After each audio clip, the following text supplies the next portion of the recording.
Congratulations, you finally made it to 4 p.m. You know what that means. Happy hour. It's time to kick back, relax, and dive into the world of sports with the Young and Norvelle Show. Whether you're catching up on the latest scores, analyzing the big plays, or gearing up for tonight's games, we've got you covered. So grab a cold one, settle in, and let's talk sports. Here they are, Patrick Young and Terry Norvelle. And we absolutely have a lot of sports to review from a busy weekend all across the spectrum of sports. We'll preview a lot of stuff coming up as well. Hi, everybody. Welcome to a Monday edition of the Young and Norvelle Show, coming to you from studio. We hope to have Patrick Young on a little bit later with his travels. He was getting back on Sunday, I think it was, from the SEC Network in Charlotte.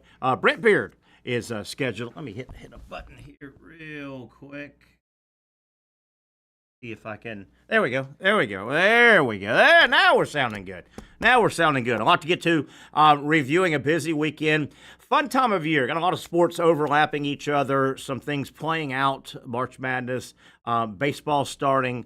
The NFL Combine, obviously, really hit the ground running over the weekend. A lot to cover in terms of where will the Jaguars go? What did the Combine do or not do to help bring some clarity to the Jaguars with that number 5 pick? We'll talk about that. A lot of stuff to get to. Major League Baseball, a power poll is out. Of course, the team you think would be on top is on top. And big news coming out of college football, the ACC and Clemson FSU. You know, it was kind of Clemson FSU and the ACC going at it. They're filing lawsuits and things like that. It looks like a settlement will be had. It looks like tomorrow a settlement will be worked out, and Florida State and Clemson will stay put in the Atlantic Coast Conference. Boy, I tell you, we'll talk to Brent Beard in the second hour about this. Big deal, big story. Some of the new numbers, some of the concessions that were made by the ACC, by Clemson and FSU, what they asked for, what they got. It's going to be interesting. And it's going to be one of those situations where I don't think it's just going to be cut and dry. We settle and kumbaya the rest of ever. There are some situations put in place now that involve viewership, and if you get better viewership, you're going to get bigger cut of the pie. That sounds great when your program is good. What about when your program is not so good? We'll talk about that. It's a big deal. Let's just go back 1 year, and we'll do this with Brent Beard in a little bit. 1 year ago, when this Florida State Clemson battle against the Atlantic Coast Conference, when it was really heating up, I didn't see any way that these guys were all going to kiss and make up. But it looks like they have. Now, did Florida State and Clemson kiss and make up because they had nowhere to go? That's kind of the talk out there. That FSU looked up, and I think they carried the flag more than even Clemson. I think FSU looked up, and they started kind of throwing overtures to the SEC and the Big Ten, and they weren't getting warm and fuzzy responses coming back. I think FSU looked up and said, "Damn, we may be closed out here if we can't come to an agreement and stay in the ACC. We may become an independent, and that can be risky." So anyway, I guess it doesn't matter how it happened, but man, I'm surprised. I thought these guys, Clemson and Florida State and the ACC, I thought they were divorce court, man. Divorce court. I guess there are times, though, when somebody says they want a divorce and somebody talks somebody into counseling, sometimes counseling works. Maybe it did for all parties. We'll break that down. So a lot to get to in terms of SEC/college basketball. What a weekend. Wow. And you can't talk college basketball this year without talking SEC basketball. Another just thrilling weekend. Florida really got it going in the second half and kind of ran away from Texas A&M. Good, solid win. A&M came in on a 3-game losing streak, but they were still ranked like 12th in the country, for God's sakes. Good business-like win for the Gators. Tennessee with a buzzer beater over Alabama. I don't think that loss is going to be anywhere near as damaging to Alabama as some might think. I mean, Alabama, they lose on a 40-foot heave on the road at Tennessee, who's a good program. So we'll talk about what are the ramifications about this weekend. Florida, big win over A&M. Tennessee, good big win over Alabama. Vanderbilt and Georgia, two big wins for those two programs. Vandy's in. Vandy beat 14th ranked Missouri. Vandy's in the tournament. I don't think they have to sweat no matter what happens. Everybody's got two games left, a midweek and this Saturday, and then they go out to Nashville. I think Vanderbilt's in. Georgia may have kicked Texas to sleep and put themselves into the tournament. Georgia making a late run. They are making a lot of noise. Arkansas, really, really bad loss over the weekend. And again, Texas, a bad loss as well. Auburn keeps doing Auburn things. They have clinched the regular season, SEC regular season, have the Tigers. And I wonder how that plays into Auburn. They've got, let's see what Auburn has midweek. Auburn is at Texas A&M. And A&M now is on a 4-game losing streak. A&M needs to win that game at home. Auburn at Texas A&M, that's Tuesday. And then Auburn, of course, closes on the road.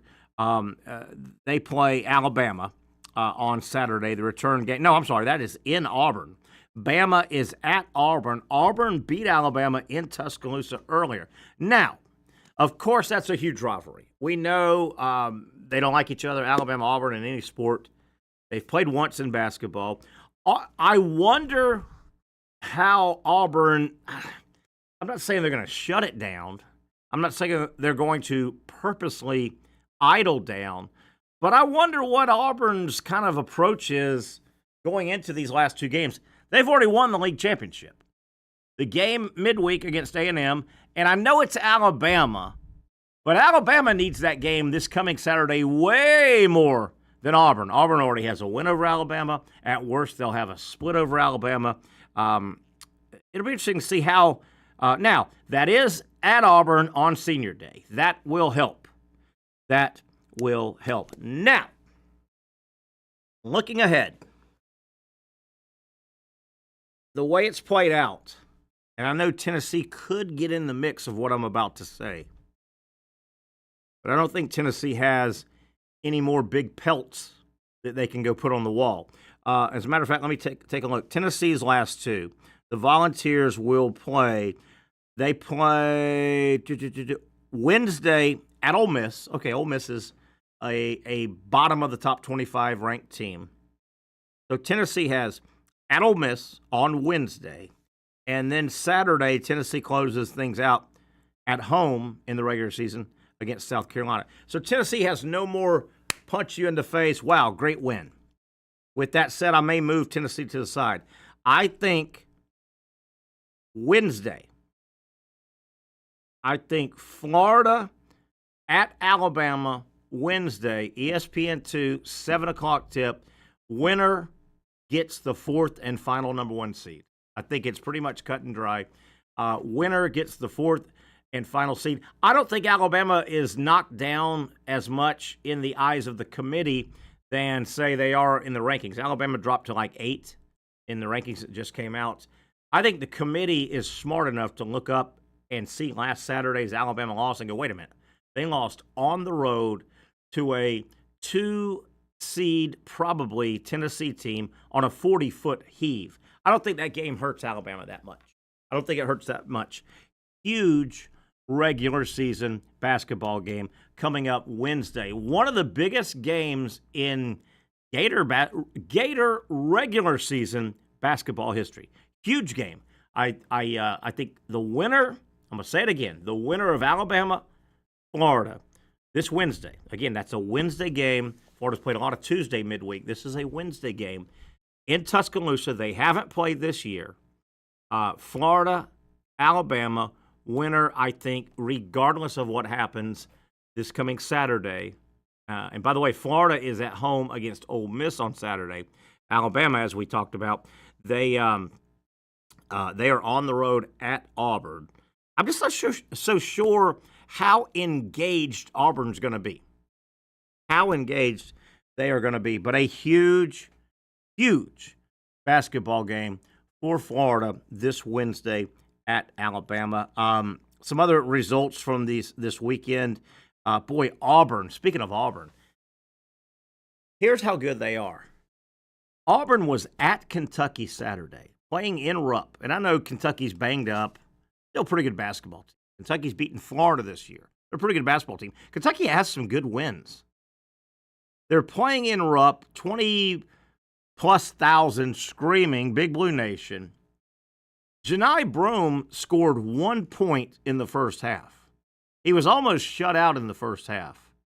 And Auburn doesn't miss a beat. Their best player was no factor. 2 fouls in the first half, 1 point, couldn't throw it in the ocean. Auburn did not miss a beat. It was impressive. It was very impressive. Today, hopefully, we get to some college baseball. It's that time of year. Florida took 2 or 3 from Miami. They win the series. Had kind of an ugly output yesterday in the third and final game. Miami kind of roughed them up mid-game. Florida had some trouble once their starter came out. They had some trouble holding Miami. We'll try to talk about that. I do believe, speaking of March Madness, I do believe the Fighting Dolphins over on off of University Boulevard, I think JU is hosting a first-round ASUN game in Swisher. In Swisher. That's the way the ASUN works. You play on higher seed courts all the way through. They don't meet at one location and play in the ASUN anymore. I think JU, let me take a look just for that. I think that's a 7 o'clock.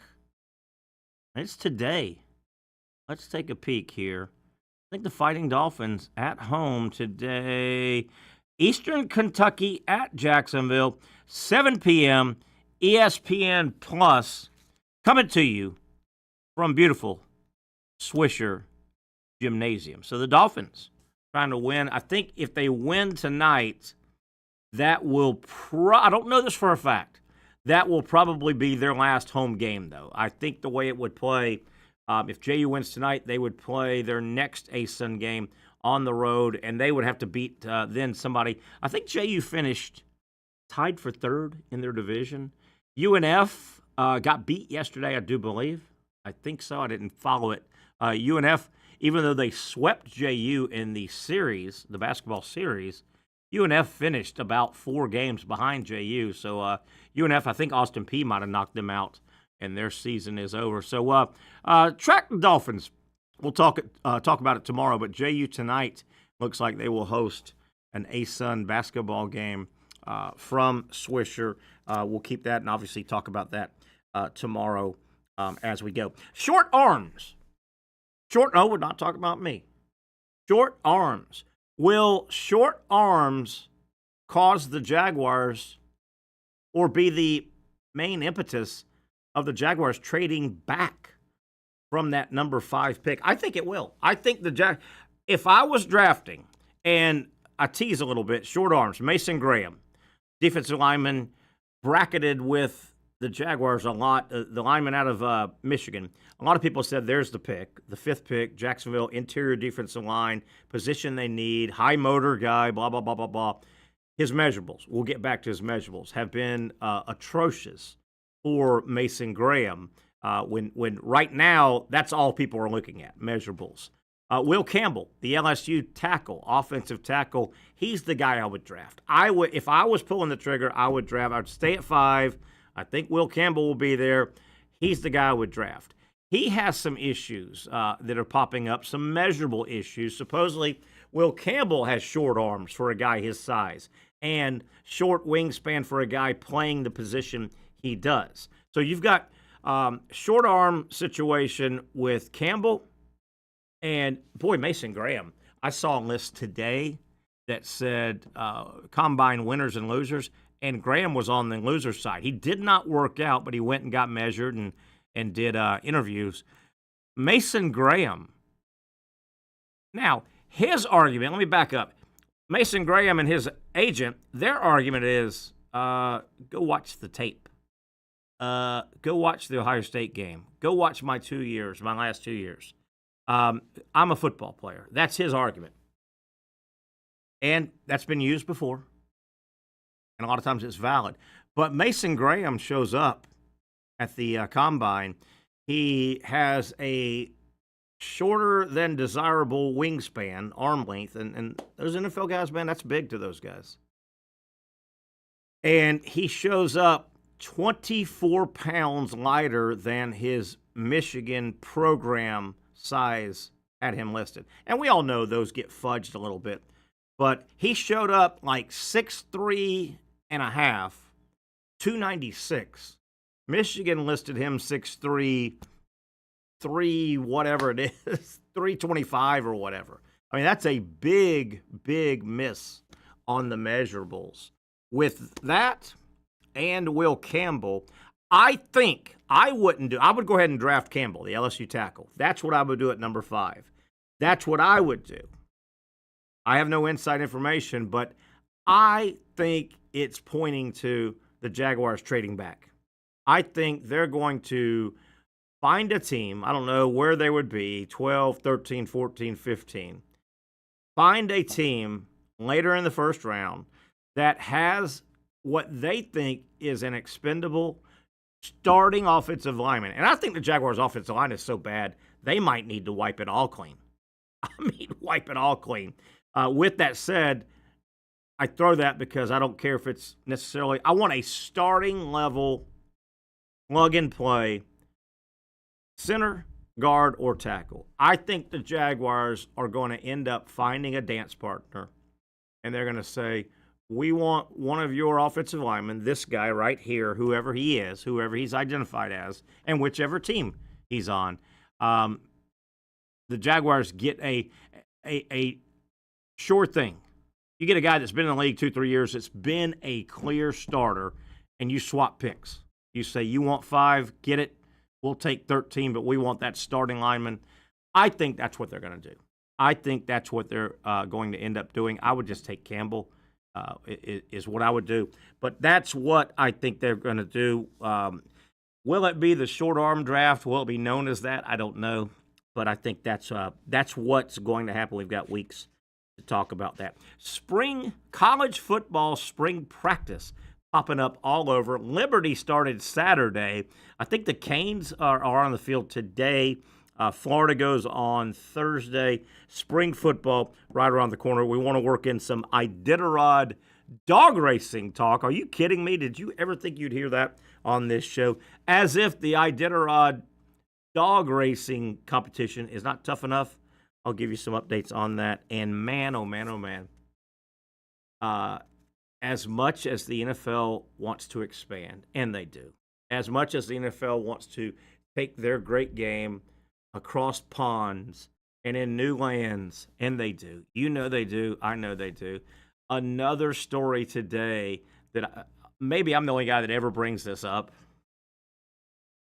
How in the world, and this is off of a story today that says the New York Jets are talking about how they might be comfortable going into the season with Tyrod Taylor as their starter. I don't care if it's the Jets or any other 31 team. Tyrod Taylor can't play NFL-level quarterback. There's your problem. The NFL can find right now, I think, multiple locations to put expansion franchises. The league can expand. They would probably be successful here. Where the hell is the NFL going to get quality quarterback play? Face it, right now, the NFL, 32 franchises, every year, 32 teams go into the league, and they open up the next season. You're lucky if there's 20 quality quarterbacks. The NFL can't fill out 32 positions with quality quarterback play. Where are they planning on getting these players? What, is there anything uglier in sports than a below quality NFL quarterback masquerading around playing NFL quarterback? Oh, I don't know. Where does Goodell, is he just going to drop water like the Jetsons TV show and poof, quality quarterback, poof, poof, poof. If you add expansion franchises, where are you going to get? Are they out there? Have we not uncovered them? NFL quarterback play year after year after year. Those bottom 12, maybe there's 20 decent, great to good quarterbacks. You watch the league. I watch the league. The quarterback play from franchise 20 to 32 is terrible pretty much across the board. Where is the NFL planning on getting quality quarterbacks? Because, my God, the last thing you want to do in the near future, I don't know, is that 5 years, 4 years, 8 years, 10? I don't know. But the last thing you want to do is expand your league by, say, 4 franchises and have Tyrod Taylor type guys being your starting quarterback. That'll be terrible. That'll make your game look terrible. I just don't know, because we've been stuck with the NFL. They haven't had quality quarterback play after like franchise 19 or 20 ever. Ever. I'm not going to do it. I'm lazy. You would be blown away if you go to your Google and or your Chat GPT, ST, whatever, and you say, I want to tell me everybody that started a game in the NFL in 2024. You would be blown away probably at the trash that gets run out. NFL's got to figure out, where are they going to get quality quarterbacks to fill and to play and basically to be the face of these new expansion franchises when they expand. All right, one down, show is set. We'll talk to Brent Beard in hour number 2. Hopefully Patrick Young coming back from his duties on Saturday. By the way, when we come back, with or without Patrick, man, we got a still photography shot. Did you see my man on set in studio Saturday with his crushed velvet green sports coat? And he pulled it off. We'll talk about that. A lot of topics to get to with you. Feel free to drop us a chat. It's a Monday edition, the Young and Norvelle Show, coming to you on Jack Action Sports Jacks.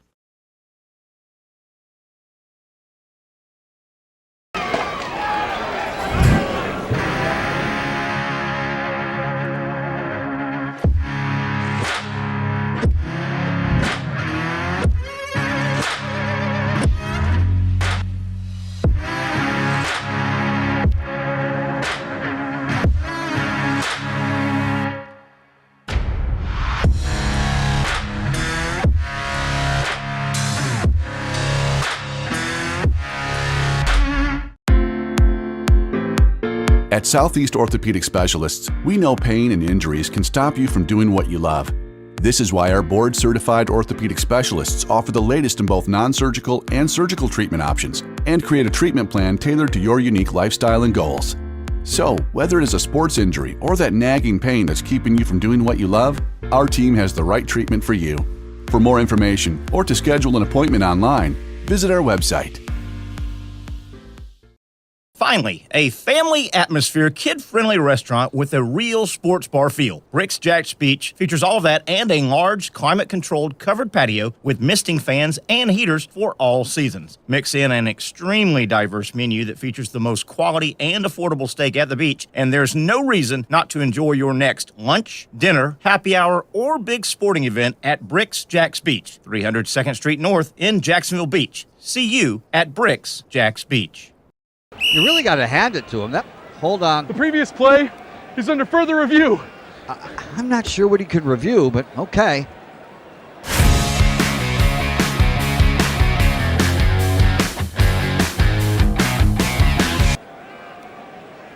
Sure has been a while. Dine in at Hurricane Grill and Wings for the football season. Well, there he is. Oh, what is that? The Action Sports Jax 24/7 network is streaming. I'm Stuart Weber, and I'm here to teach you a nice 3-step process on how you can watch all your favorite programming from the Brent and Austin Show every weekday 10 a.m. to 1 p.m. or the Cup Date with me. It's fantastic. We talk NASCAR. It's a great time. Wednesdays at 1 o'clock. All right, first step, easy. Download the Action News Jax app. You probably already have it downloaded on your phone, so you might already have that one taken care of. Step 2, see that stack of pancakes up there? You click that stack of pancakes, and it's going to bring down step number 3, which is a full screen of all the different streams that you can click on, including the Action Sports Jax 24/7 stream. You click that, the video's rocking and rolling on your mobile device, you're watching all the shows you want to, and you're having a good time. You can also do it on your smart TV with the Action News Jax Now app. I do it on my Samsung TV at home. It's a great way to watch it on a nice, large screen for all the content. That's the Action Sports Jax 24/7 network. Hope you can find it. You trust CGC to make your water great, and now you can trust CGC with your plumbing needs as well. Fast, convenient scheduling, licensed and insured. A quick call away at 904-552-1242. You never know when you're going to have an issue with a shower, toilet, or maybe it's a sink that sometimes is easy to fix. All right, let's be honest. I'm not fixing anything. I'm totally staging this because when I have a plumbing problem, I call CGC Water Treatment and Plumbing. Trained professionals, transparent pricing, customer satisfaction. Small problem or even a bigger issue. Maybe you need a new tankless water heater or something a bit more intricate. The experts with 25 years of experience at CGC Water Treatment and Plumbing can do it all. Call 904-552-1242 or visit cgcwater.com. That's 904-552-1242 or cgcwater.com. CGC Water Treatment and Plumbing, an authorized independent Connecticut dealer. Florida license number CFC 1432579. All right, we are back. There's that shot. Even if Patrick doesn't make it on the show, look at my man Patrick Young. That was Saturday in Charlotte on the set of the SEC Network. That would be, I don't know, you can tell the tie is popping. The sport coat, that's a crushed velvet green sport coat that my man Patrick was rocking Saturday. They were calling him the biggest leprechaun in the world. And I'm assuming Patrick is going to dry clean that bad boy and bust it out also for St. Patrick's Day. But look at that thing, man. And he wore the hell out of it. I mean, I looked up when I was watching, when I switched over to watch SEC Network on Saturday, I thought Marvin Gaye was on set there for a moment. I'm like, is that Marvin Gaye? And no, that's my man Pat. And he wore it. He told me Thursday or Friday when he was heading up to Charlotte, he said, hey, man, make sure you get a load of my sport coat I'm going to wear. He did it, and he wore it. Good for Patrick. Good for Patrick. With that, we welcome you back to the Young and Norvelle Show. Hope to hear from Pat in a little bit. Brent Beard coming up in the second hour somewhere, maybe top of the hour, bottom of the hour. You never know with Brent Beard. A lot going on. We want to bounce around, including, man, what a turnaround. The Atlantic Coast Conference, Florida State, Clemson. They were in that big lawsuit. Florida State and Clemson, kind of a double lawsuit with the ACC. They were complaining about revenue and trying to buy their way out if they can't figure it out. It looks like a agreement has been reached, and I don't really know what the impetus was. Some people are saying it might have been FSU and Clemson looked around and nobody invited them into their conference. The SEC kind of said, we're good right now. And the word is the Big Ten kind of said the same thing. But it looks like one of the main points that got these entities back together is the revenue sharing. And it looks as if, and Brent will break this down in a little bit, it looks as if some of the payouts, and we may have, Pat, is that you? I'm here. Hey, buddy, how you doing? I'm good. How about yourself? I'm doing great, man. Monday, I think. We got a lot of basketball to talk with Patrick Young. Are the Dolphins playing tonight? Right, JU's in their first game. They're hosting, right? Yeah. They got Eastern Kentucky. Can they beat them? Can they beat them? They can. Yeah. Pretty cool. Yeah, they can absolutely. Yeah, I'm doing that game tonight, so I thought so. We'll see. It's gonna be a good one. Now, what would happen if JU wins tonight? They probably will not get to host another game, or will they? depending, or do you know how that works? They might because they're the higher seed. As long as they're the higher seed. I got you. Because I think they finished second. Yeah. So am I correct? UNF got eliminated last night. Yeah. They got knocked out. Apparently they were up like 17 and ended up losing by 21. Which is pretty crazy. That is nuts. That is nuts. Pat, we were going to talk about the ACC and FSU and Clemson. Let's put that to the back burner. Obviously, that's college football, and we're a long way from there. You were busy Saturday. Number one, the Crush Velvet green sport coat. Oh my God, you rocked the heck! Look at that. We got it on screen, right? Oh, Pat, that thing is good looking, man. Where the hell did you get that? The number of compliments I got for that jacket, man. I got it from it's from Italy. Oh, it's a pure Italian jacket. Let me tell you something.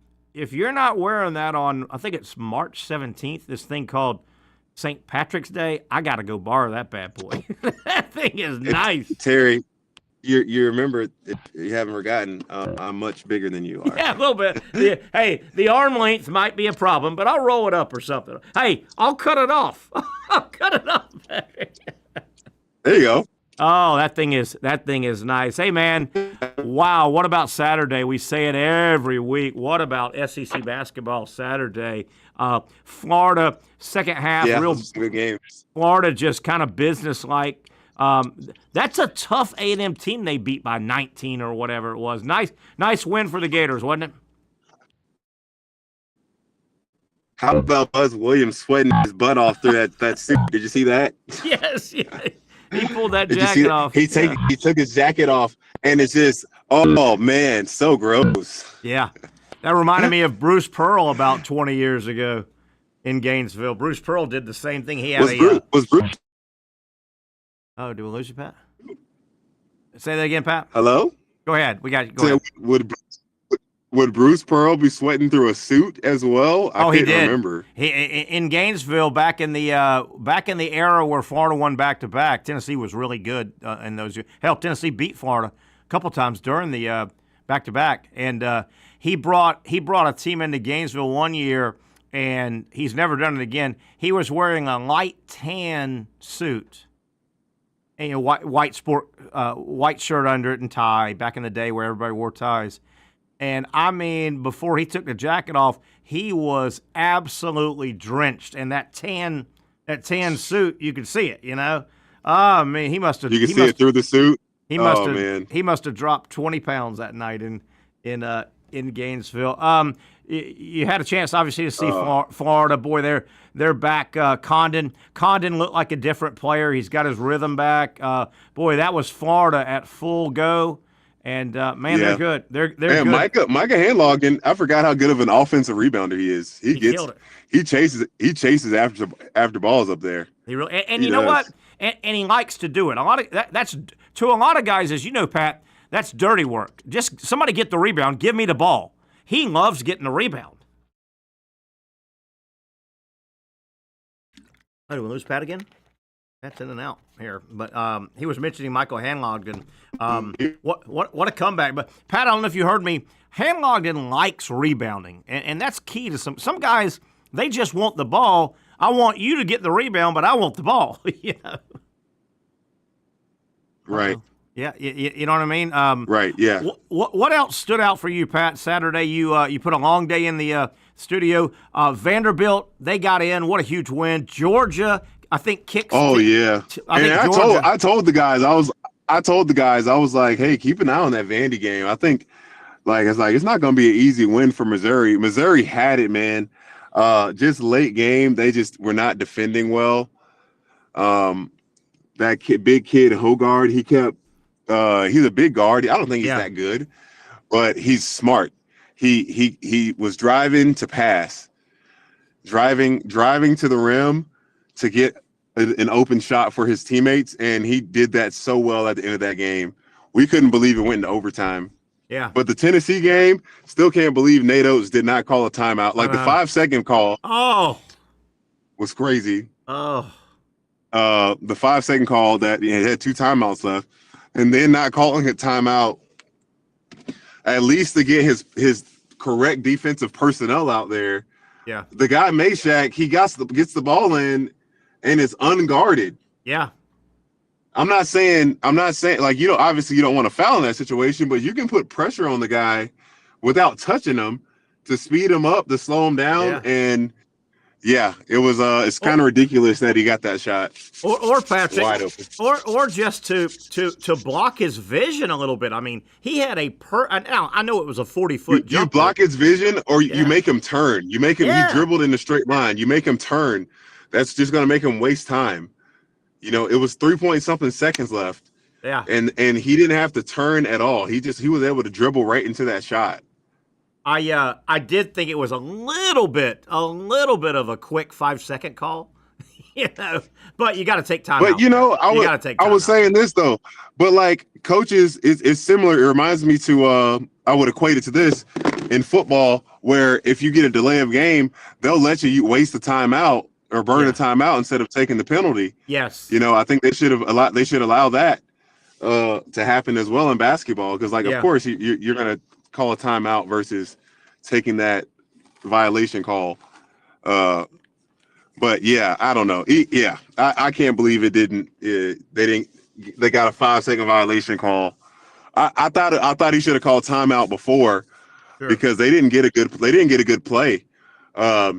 And they had 20 something seconds left to get the last shot, and they didn't even get a shot up. It was fortunate to be a jump ball. Yeah.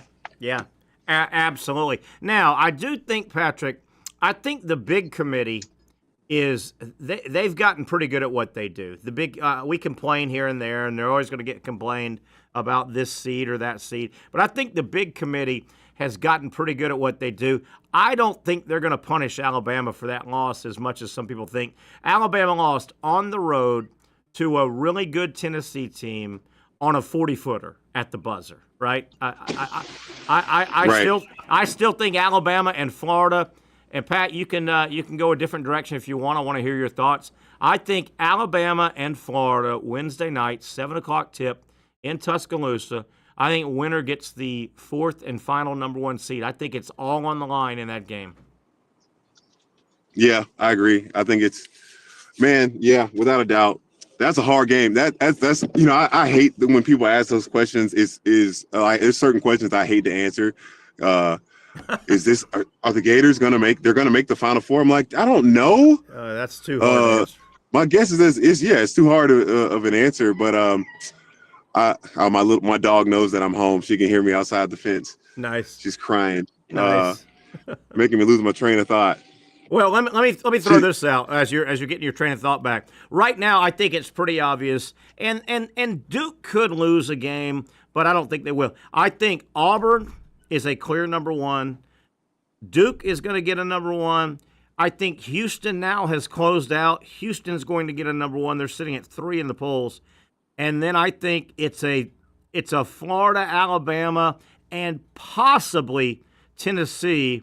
But Tennessee doesn't play anybody real good midweek, or they don't play another highly ranked team. Florida has Alabama, Alabama has Florida, and then Alabama also has Auburn on Saturday. Yep. So I think, and I'm not so sure, Patrick, what do you think Auburn's clinched the SEC now. They've clinched the regular season title. Do they idle down a little bit? I know that's not Bruce Pearl's personality, but I'm not so sure Auburn doesn't kind of, they might lose a game, one of the last 2. I don't know. Am I reading too much into that? Auburn's already done the dirty work. For the most part. Well, what's interesting is that Joe Lunardi said Auburn could forfeit the rest of the games this year and still be a 1 seed. I heard that. Yeah, I heard that. Yeah, they deserve it, man. And you wonder, does Bruce Pearl, does he guard some minutes with Janai Broome and say, hey man, we want you in postseason? Does he say, I want you to play a little bit? I don't think he does. Okay. He probably, because Denver Jones probably got hurt, so he probably lets a few guys that might be banged up rest a little bit. But knowing Coach Pearl, he respects the game too much to not have his guys go out there and kill it. Wednesday night now. That is a Wednesday, Florida at Alabama. Wednesday, 7:00. Only time they play in the regular season. They didn't play earlier. They only play once. But if Florida wins that game, I don't see how they can't be a number 1 seed. I mean, they would have had a sweep over Auburn, a sweep over Alabama, a split with. Keep in mind, Tennessee right now. The new poll just came out. Tennessee's 4th in the country. It seems like they dropped off there for a while. They're 4th in the country, Pat. Tennessee. I know, right? It did seem like they. Yeah, it did. Florida dropped 2 spots. That loss to Georgia dropped them. Florida went. How about this? You know you're having a good year when you drop 2 spots all the way down to 5. You know, that's when you're having a good year. So the Gators, and again, the rankings don't matter in college basketball at all, really, because we play. But right now, the top, the top 6 are the same in both the AP and the coaches poll. Auburn, Duke, Houston. That's not always the case. Yeah, Houston, Tennessee 4, Florida 5, St. John's 6. St. John's. They're good. St. John's is really. I would not want to get matched up with St. John's. To be honest with you, I watched them a few times. Yeah, that is a good team, Terry. Yeah, that is a well coached, hard playing, tough team. And you said it. I've never particularly liked Rick Pitino. I wouldn't buy a used car from him. I think he's a used car salesman. Rick Pitino can coach basketball. He can game day really coach. If you ran into St. John's, I feel the same way about Michigan State. You know, Michigan State, this may not be their best team. This may not be their best team. But your boy Tom Izzo, if you need a play drawn up with 8 seconds left and he's got the ball, he can really help his team. Some of those coaches can do that, man. You know? Yeah. You know? Yeah, that was the issue I think Gators fans had with Mike White. He could not do that very well. No. That was not his forte. Did you guys in the studio, did you guys officially proclaim Georgia in, or do they still have a little more work to do think, Georgia? I don't remember. I mean, we're over here struggling understanding how Oklahoma is in. I don't know. Of all the teams, how is Oklahoma still in the conversation? They are not good. They're like awful. They're 4-11, and I saw their last 4 in the other day. I'm like, what? Yeah. And Dari, my partner, he's an OU grad, and he's like, how in the heck are we still in the tournament conversation? How? I'm like, I don't know, man. Getting back to Georgia, right. The Dogs, they have a Tuesday midweek game at South Carolina, who's playing good. South Carolina's being a spoiler right now. And then dude, Terry, hold on. Sorry. Terry, Arkansas played the worst first half in basketball I've ever seen in my life. Talk about it. What happened? 14 points. Oh, God. 3 of 24 in the first half. Oh. It seemed as though the Arkansas rim had more clank to it. I heard y'all. Or maybe we heard a lot clank, like they could not make anything. I heard y'all talking about it. It was that. awful. Yeah. Like poor Coach Cal, man. I mean, I'm not a Calipari fan, but goodness gracious, that had to be rough. Isn't it hard to believe that John Calipari, all those UMass teams with Marcus Camby, Derrick Rose at Memphis, all those Kentucky NBA guys, John Calipari coached a basketball game where his team scored 14 points in the first. Are you serious? Unbelievable. Here it is. It was South Carolina led at halftime, 32-14. Dude. 32-14. I got no words, right? Wow, that had to be hard. Ooh. Wow. I think they might have moved out of the tournament. Might have. Yeah, I mean, that is just a really real. I'm going to stick with 12. I think the SEC is going to get 12 in. I'm going to go ahead and say Arkansas sneaks in. I think South Carolina, LSU, Texas, and Oklahoma are going to miss. I think Arkansas somehow. Let me see what Arkansas has the rest of the. They got 2 more games. They're at Vanderbilt on Tuesday, and then Saturday, Mississippi State is at Arkansas. They could win their last. I think they sneak in by winning their last 2 and maybe maybe one in Nashville. Maybe one. I think they're going to get 12 in the SEC, Pat. 12. You think so? 12 out of 16, though. That's not bad. I'm glad you're confident. Yeah. What do you think? 12 out of 16 is pretty good. It's pretty good. Yeah, man. Just certain teams, you just like getting in the tournament. I'd rather there be 7 or 8 teams that you're like, dang, they actually got a chance versus like you see Georgia squeeze in there and mentally we're all going to be like, there's no way they're making it out of the first weekend. Yeah. It's like, why are they, you say, why are they even playing this? The game's got to be played. So, you got to respect the game. Yeah. Yeah. But we got to be real. Georgia, Vanderbilt, Texas, Oklahoma, if those teams get in, they are out in the first weekend. Probably. If not the first day, the first Thursday. But I'll tell you, and some of them are fighting. They're fighting for the play-in, and some of them are they're fighting for the play-in, and they're going to lose right there. Speaking of those teams you just named, probably one and done. I will agree with you, but I'll say this about Georgia: I don't care if Georgia's play-in, one and done. If Mike White gets them to what's considered March Madness, I think Georgia fans going to be happy. I think Georgia fans going to go, hey, that's okay. We had an upset or two. We made it to the big day. I think Georgia fan would be happy even with a 0-1, one and done kind of thing. They've been so pedestrian in basketball. Oh yeah, you're absolutely right. Yeah, they have been. Yeah. No, I think after getting that win against Florida, not gonna say like this is still the best team Mike White's had since he's been there. But like from what Georgia had before Mike White got there, good God. Yeah. They probably, I would have thought they, if I was a Georgia fan, like we're never going to make it to anything. No, they've surprised. Like, why are we even coming? They've surprised me and you, I think, the last 2 weeks. They really have. Pat, did you have a chance? I know you're busy Saturday. Did you have a chance to see the show that Gator Baseball put on from the O'Connell game day?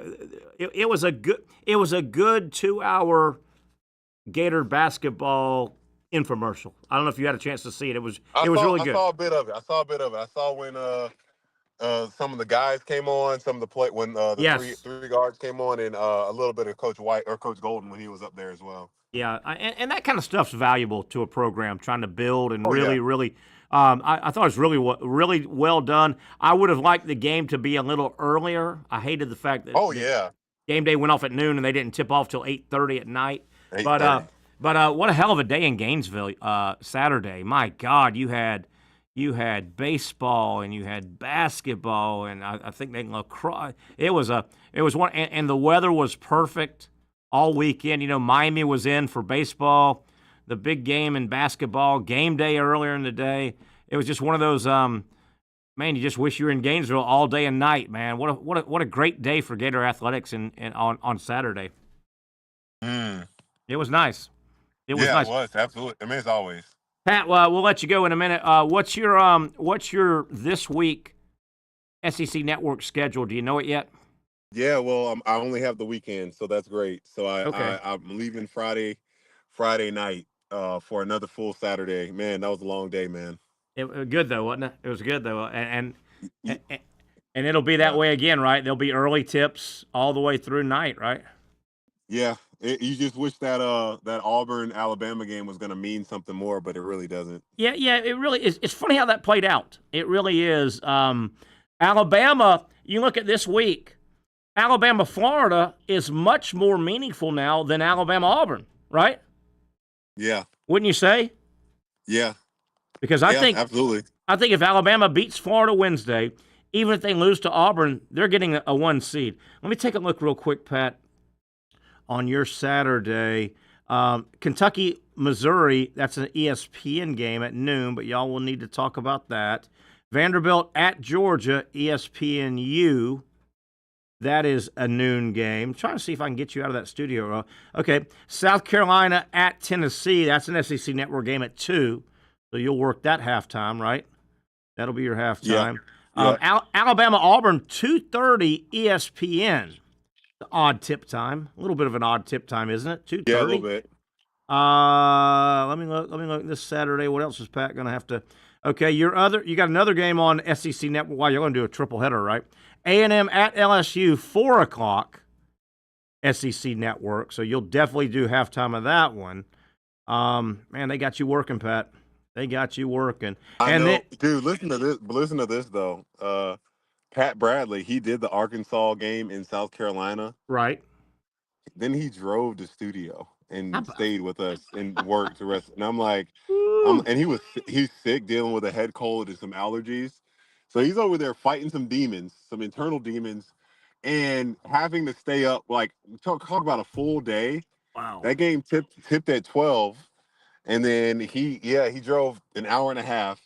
I was like, Pat, there's no way. You should have just left me here to be by myself. Wow. I said I would have left you. I wouldn't have been here. Well, Pat, I know, Patrick. When I first turned you guys on Saturday, you were the only analyst. Yeah, it was just me. Yeah.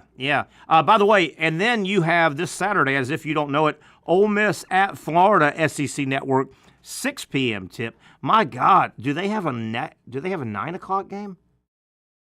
Yes. Gosh. Yes, you've got an Oklahoma at Texas, 8 o'clock game. Patrick Young, goodness gracious. Man, it's so sad. They don't Oklahoma basketball seriously right now. I know. How bad is it? No one really cares about Oklahoma. Like they couldn't even sell out the first time they played them. It might sell out in Texas. It might sell out in Texas. All right, Texas Pat. Texas fans are pretty loyal. No, number one, I need you to deliver a Dolphins win tonight. It'd be nice if they win tonight. And it would be nice if they win because that means I can do another game and I can get paid again. Yeah, that's what we were thinking. And Patrick, the most important thing I got to ask you, you're heading back into the studio for Saturday, all day, all night. How do you top the crushed velvet green sport coat? What are you going to even?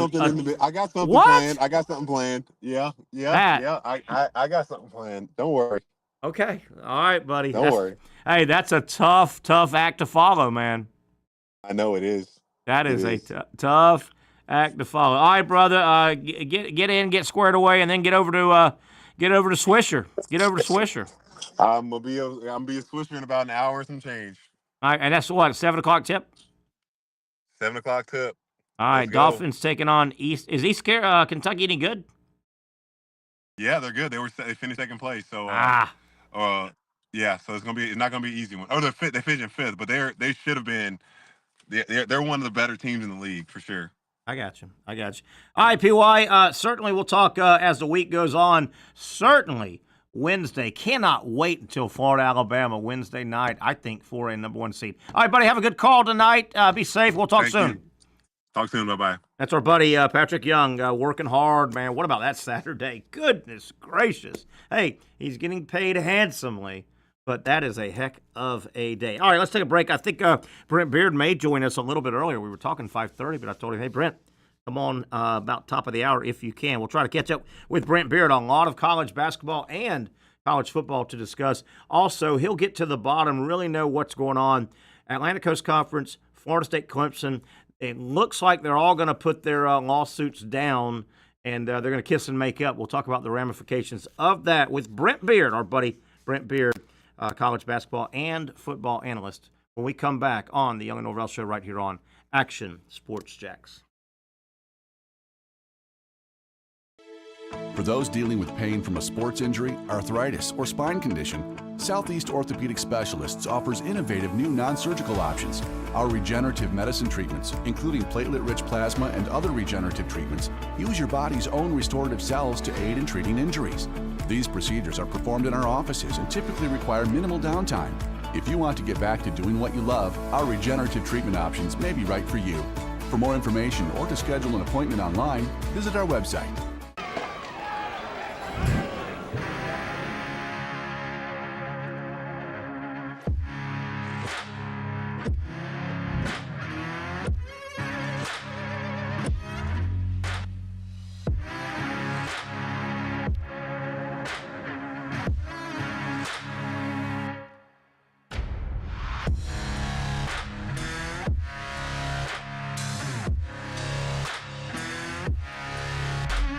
Finally, a family atmosphere, kid-friendly restaurant with a real sports bar feel. Bricks Jack's Beach features all of that and a large, climate-controlled covered patio with misting fans and heaters for all seasons. Mix in an extremely diverse menu that features the most quality and affordable steak at the beach, and there's no reason not to enjoy your next lunch, dinner, happy hour, or big sporting event at Bricks Jack's Beach, 300 2nd Street North in Jacksonville Beach. See you at Bricks Jack's Beach.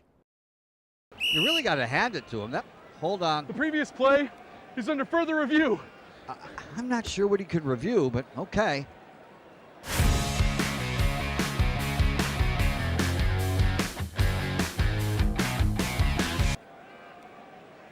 Sure has been a while. Dine in at Hurricane Grill and Wings for the football season. Well, there he is. Oh, what is that? Hey everyone, Olivia Tasley here from Action Sports Jacks to tell you all the different ways you can watch our new 24/7 network. 3 easy steps. You don't even need a pen and paper to write it down.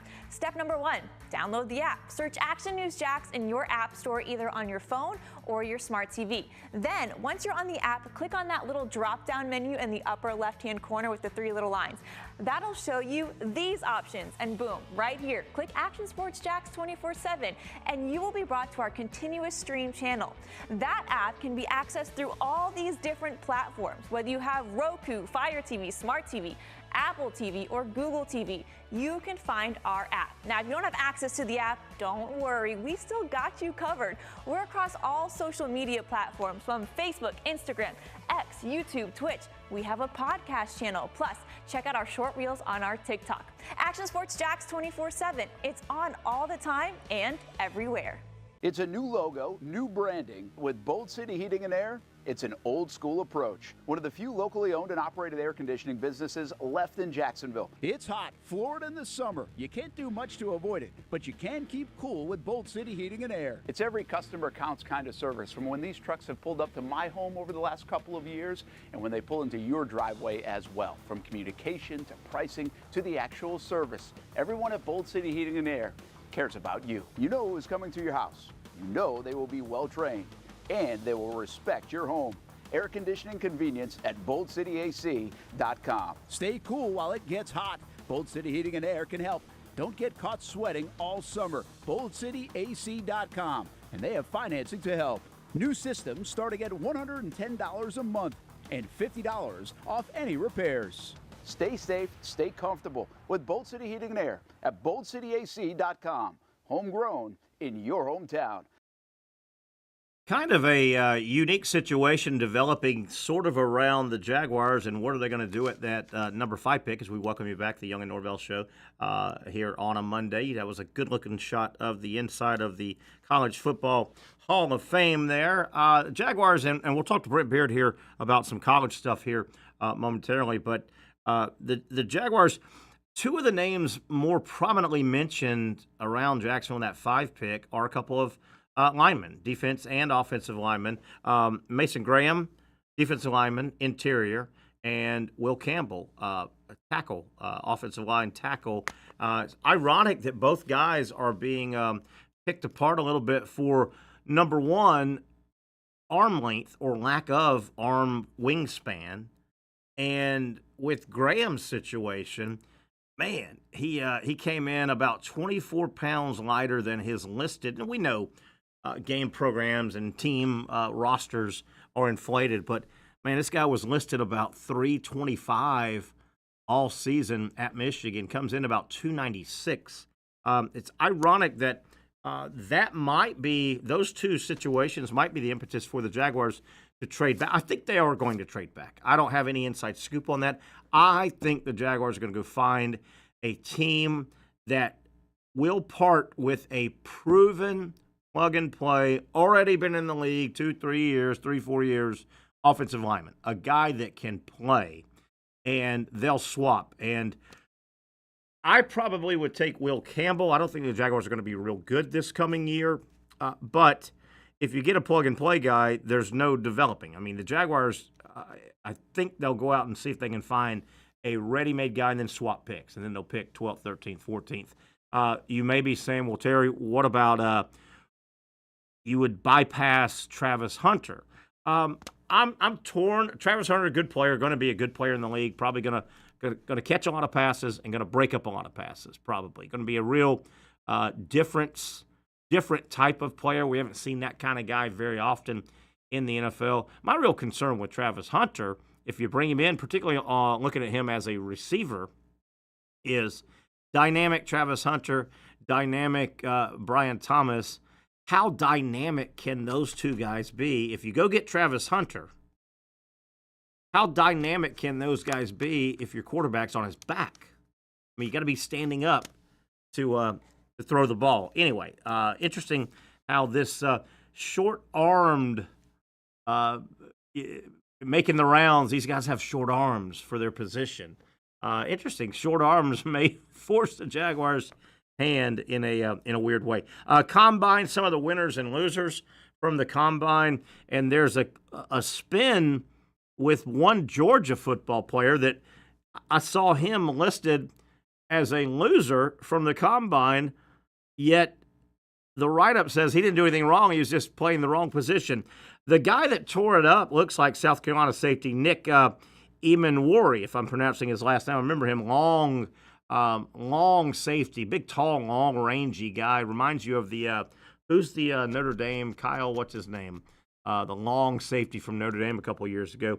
But Emanwari absolutely was probably the Combine warrior. Measurables, numbers, everything. And in a weird way, that knocked down Malachi Starks, the safety from Georgia. And the write-up about Starks from the Combine is he didn't really do anything wrong. He just happens to play the same position as the guy that lit it up in the Combine. But the kid from South Carolina had a great Combine. Matthew Golden, wide receiver from Texas, supposedly had a great Combine. Edge rusher Shamar Stewart from Texas A&M. We know about him. Boy, he's been a good player there.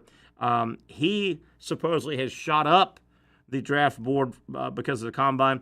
And some of the winners are called just running backs. Boy, the running back position has made a quick turn. I like when the running back position is featured in football at every level. It doesn't have to be the feature, but I didn't like the way we went through a period in the NFL, gosh, what was that, 7, 8, 9, 10 years, where the running back position was a pick up a blitz here and there if you're on the field, flare out to catch a pass in the flat, and that was about it. I like a more traditional running back position. Guys like Henderson and Judkins from Ohio State, I think they're going to benefit from the little bit of a reemergence, I should say, of the running back in the NFL. Abdul Carter, he's an interesting study. I've seen his name now under losers at the Combine. Right now, Abdul Carter, great player, great athlete, when healthy, man, he's going to have that damaged goods label on him. Remember, he missed a lot of time in the playoffs with Penn State. He had that nagging shoulder situation. Now they've found a foot situation with him. So you wonder just how much will this, hurt Abdul Carter. Do you take a flyer on this guy? I mean, if he's good, he may be the next Myles Garrett. If he's damaged goods, do you want to have a Joel Embiid? If you know what I mean. I might have heard Brent Beard. Is that right, Brent? You there? Chino. You heard Chino. Oh, Chino causing trouble here. What you up to, my man? How you doing, brother? Good, man. We got basketball to talk about. Another weekend of just ridiculous play in the SEC. But let's review a little bit what's going on. It appears now the divorce between Florida State, Clemson, and the Atlantic Coast Conference, they went to a counselor, and have they worked things out? Man, a year ago, I would have never thought this to happen. Catch us up. What's going on? No, well, this is really the in many ways, as Chino says, hello. This is the story of the day, in that tomorrow, what is expected to happen is going to be that Clemson and Florida State are going to sign a document with the ACC that will put an end to all the lawsuits. And if they do that, and this is what you and I have been talking about for months, as far as they're getting half of what they want, and I'll explain that. Okay. The thing they're getting is they truly believe, and there's some validity to this, that they bring in the most eyeballs. They have the better players in the NFL, and they get that they have had the most success. Well, because of that, they would like to be compensated more than they are now. So, and look, you would understand this more than most. In the contract, Terry, I don't think that's going to be a flat number. I think it's going to be a percentage that's higher than what they're getting now. So, and look, all along, as I've talked about this now for months, that's really one of the main things they wanted. They want to be compensated for what they bring in. Into their credit, there's no comparison from what they bring in compared to Boston College, Duke, Wake, or whoever. Now, the other side of this is what I was told from the guy I've leaned on at Florida State is this is probably going to go for about 5 years. Okay. To 2030. And in 2030, and I'll have to reread that again, Terry, to get out of the grant of rights, if you wait to 2030, it's going below, compared to what it is now, it's going to be half or a quarter of that. Yes. So a lot of stuff to unpack here. But, yeah, the way you just explained that, I'll just use Florida State. I won't keep referencing Clemson. But, man, I think this is a big win for FSU. I think this is big because they're going to get, as long as their football program gets back to where it should be. Yeah. But FSU plays, in this setup, FSU wants Florida to be good. Yeah. Right? Sure, because that's an out-of-conference big game that if it gets more eyeballs, right? And FSU is probably, I'm going to go ahead and say it. FSU is the most national football program in the ACC. They play Georgia Tech in Dublin. They play Alabama to open up. They play Florida. They've got more games to get a bunch of eyeballs, don't they? And then they'll get a bigger cut. They do. Now, what tells you this is real is the ACC presidents are set to vote on the terms. There you go. And the new TV money distribution. Now, Terry, as you and I've talked for years, I know the average fan can make fun of them, but when these chancellors and presidents, they write on the bottom line at the end, and nothing counts until they do. Absolutely. They got to sign it off. How much do you think played into this? There's a lot of whispers going around. Hey, by the way, FSU and Clemson, they didn't have anywhere else to go. Yeah. Right? The SEC said, hey, man, we're good. The Big Ten said, did that play a big factor? But man, I still think this is a win for FSU. Oh, I don't. It is. There's no question about that. Now, look, are the fans excited they're staying in the league and having the teams that they play every year? I would say no. But for right now, it is probably the best deal that they can make. Now, I'm quoting here, the top earners here, FSU and Clemson, are expecting to add an additional $15 million per year. Gotcha. More than what they're doing now. Now, what my source told me today was, he said, look, we know, and we're not going to say it, we know we're not coming close to SEC and Big Ten money. Yeah. But this is the closest we've been ever. Don't you see when this came out today, I immediately went, wait a minute, what a win for FSU. They're going to get a bigger cut, which they asked for, because if they bring the eyeballs, they're going to get a bigger cut. And they've got two big chances to, and I don't know if that kicks in this year, but I would imagine FSU down the road, they'll play the likes of Alabama, and they always play Florida. That's two chances that big. What if Florida and Alabama are, undefeated or one loss? That's a big game. Sure. A lot of people watching. But I see, if I'm the ACC, I think, 5 years from now, FSU is going to walk right out of here at a much less cost. Right. I think that's a double win. FSU gets the revenue cut they want, and that big grant of rights payout to get out of the conference, that got knocked way down. I want to say to somewhere around $100 million, and then if they want to get out, they'll negotiate that down even further. Yeah, I'm not so sure FSU's in the ACC in 7 years. And that's what we're saying here. Yeah. Frankly, that in 5 years. So hang tight, Noel fans. Hang tight. Now, okay, let me read this to you too. And with your business acumen, you tell me what this tells you. Clemson, Florida State would be among the big winners of this brand-based distribution. Right. Though North Carolina and Miami or others expected to come out with a higher payout too. So yeah. Well, you tell me what that's saying to you. Okay. Yeah. And let me ask you this. Is this all sports, or are we just dealing with football, or do you know? I'm not, if it. I don't know if we know that yet. Because if it's basketball, Duke's loving life. Oh, yeah, sure they would be. Duke's going, we should get that same cut on the basketball side because we've made basketball. I mean, even more than North Carolina.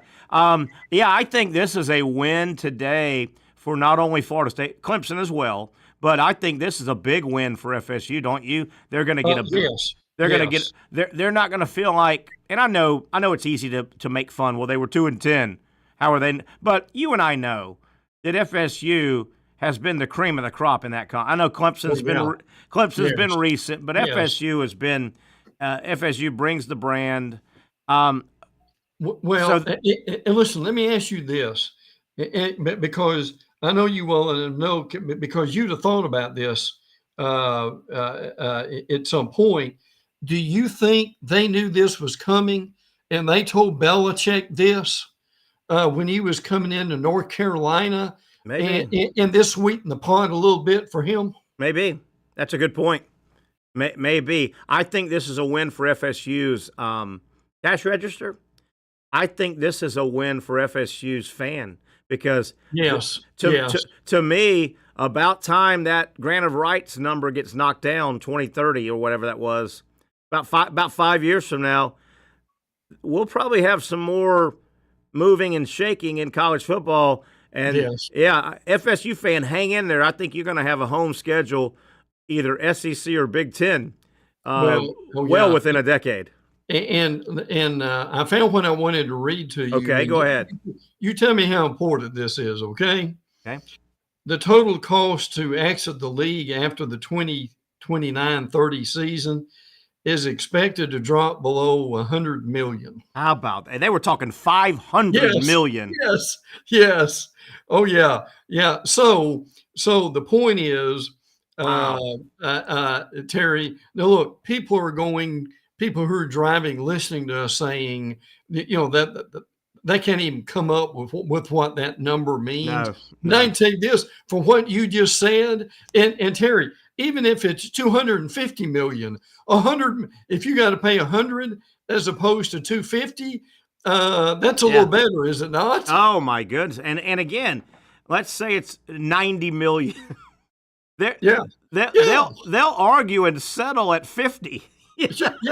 Oh yeah. Listen, that's what I was gonna. Yeah. I was just thinking the same thing. You took the words out of my mouth. I mean, Terry, if it's less than 100 million, when you actually get down to negotiating, don't you, in a situation like that, don't you negotiate another 50 to 30, at least 30% off of that too? Yeah, definitely. This also tells you that nobody is out there This also tells you Notre Dame, in no uncertain terms, has told the ACC we're never going to be a full-time football. Right. Never, right. ever. So the ACC, they don't have anybody out there that's a big fish. They go, well, haul ass FSU and Clemson. Right. They got. I mean, Stanford, SMU, blah blah blah blah blah. Cute, but Terry, was some of this? We use this phrase here a lot. Was this you're shooting to the moon to make the mountains? I think you're right. What was this? Was some of this? We're going and look. I still truly believe they want out at some point. Absolutely. I don't think they absolutely. Look, they're not playing around with that. This is delaying FSU and Clemson and probably North Carolina and I'm totally on board with what you just said. Yes. FSU, this is just a hey guys, let's stay the course. We're going to bring the numbers way down. We're still getting out. And I put it this way. If I do any business with the Atlantic Coast Conference, I'm not extending them any credit. I don't think they're going to be around strong in 5 to 10 years. I think the ACC is going to get lambasted. Right. FSU and Clemson will probably jump into the SEC and or the Big Ten. I think the ACC is – I'm telling you, I wouldn't extend them any credit. They'd have to be – some of those bars and restaurants, they don't pay they don't pay their bill for a while. Oh, yeah. And before that stock comes off that truck, it's cash. You got to pay in cash. Hey, Terry, I'd make the ACC paying cash. Terry, as a Gunsmoke fan, when you walk into the hardware store or you walk into the saloon and that big old sign behind the bar says cash only, credit. There's reason for that, is it not? No credit. Now, look, let me throw this in here to make it even more interesting. Now, the new ESPN deal, my understanding is starting in 26 and going through 31. Okay. So, can we look at that and say, we're talking about 2030? Yeah. So Terry, all this stuff at some point, it looks like it's coming up for renewal. Now this is not going to be it's not going to be a 10-year deal anymore. We're not going to have that. No. Are we? So if we've got a 5-year deal, which look, Terry, it's 2025, bro. This can be 2030 before we turn around. Just like that. So now think about this a minute. You've got all this stuff involved. So I'm not saying it won't happen before now, but could that be our next great expansion? Absolutely. It all lines up for 5 years from now. It is all line. And you know what?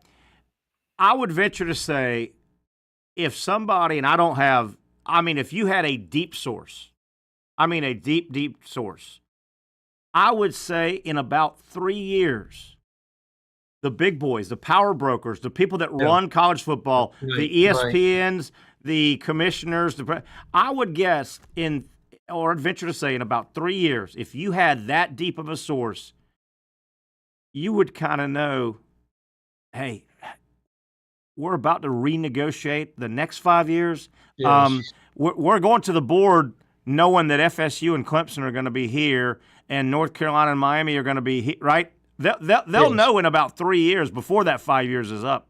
FSU's gone. We were premature. I didn't think these guys would get back to bed in bed together. Mm-hmm. I thought it was so bad.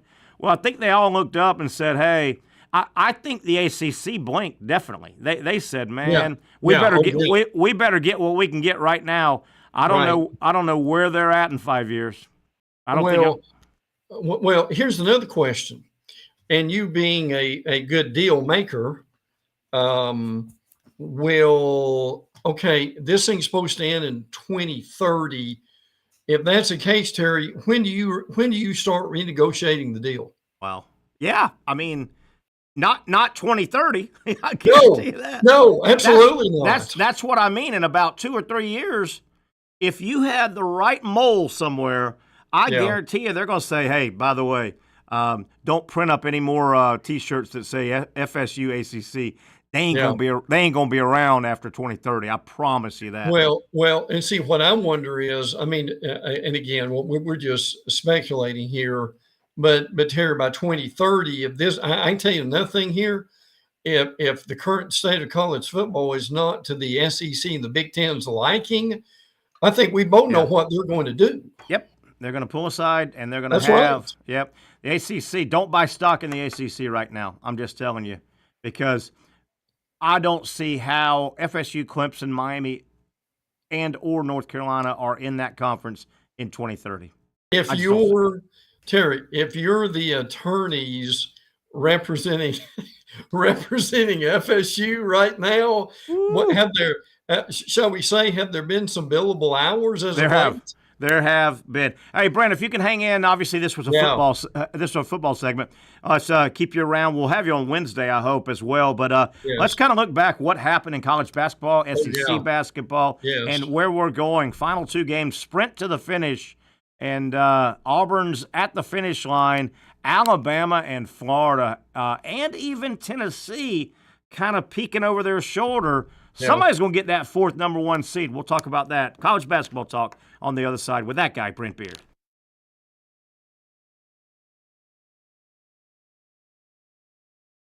Finally, a family atmosphere, kid-friendly restaurant with a real sports bar feel. Bricks Jack's Beach features all of that and a large, climate-controlled covered patio with misting fans and heaters for all seasons. Mix in an extremely diverse menu that features the most quality and affordable steak at the beach, and there's no reason not to enjoy your next lunch, dinner, happy hour, or big sporting event at Bricks Jack's Beach, 300 2nd Street North in Jacksonville Beach. See you at Bricks Jack's Beach.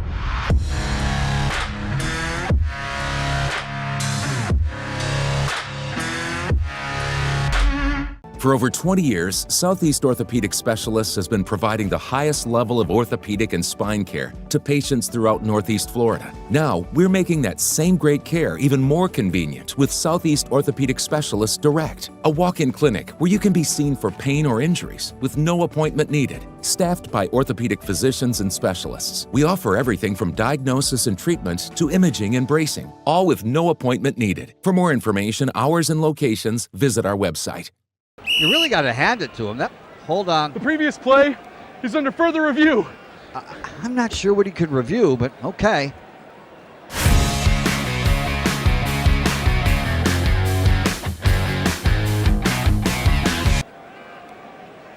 Sure has been a while. Dine in at Hurricane Grill and Wings for the football season. Well, there he is. Oh, what is that? Hey everyone, Olivia Tasley here from Action Sports Jacks to tell you all the different ways you can watch our new 24/7 network. 3 easy steps. You don't even need a pen and paper to write it down. Step number 1, download the app. Search Action News Jacks in your app store either on your phone or your smart TV. Then, once you're on the app, click on that little drop-down menu in the upper left-hand corner with the 3 little lines.